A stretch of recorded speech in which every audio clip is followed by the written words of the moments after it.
Hello mga B! So ngayon is maglalaro tayo ng Roblox. So yun guys, and lalaroin ko yung trending ngayon. So dito guys is magko-comment lang kayo ng number. So dito pala is pang lalaki. So mag-comment kayo guys kung girl or boy kayo. So dyan yung mga pang lalaki at dito naman yung pang babae. So sulit lang tong video na to guys, kaya sana panoodin nyo to. So example, pipili lang kayo dyan ng mga damit at pipili kayo kung anong number. Parang katulad ng ganyan, yan. Pipiliin lang ko, tapos bibilangin ko. Example, number 2. So, ito yung number 2. So, yan kukunin ko, ganon. Tapos dito naman, dito yung mga face. So, sabi nyo, number 1. O sige, ito yung number 1. Yan. Magsisimula tayo sa baba, guys. So, dito naman sa skin, sabi nyo, number 2.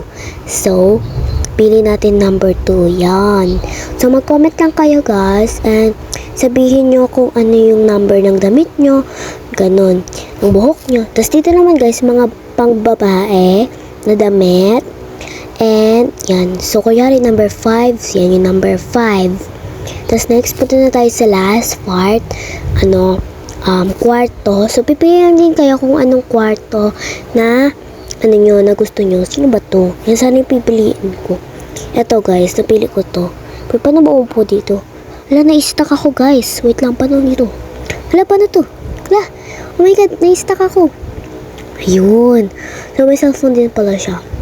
Pili-pili lang tayo dyan kung anong number. Dito, wala naman din itong upuan. So, yan. Wala naman. Palit tayong ibang kwarto, guys. Or ibang room. Ito, dito. Dito. Try natin dito. Oh, hindi na ako gumagalaw. Try natin. So, yan guys. Yun lang. Bye-bye. Mag-comment na kayo. At pipiliin ko lang yung naka-subscribe sa akin, guys. So, yun lang. Bye-bye. Goodbye sa mga beshi ko.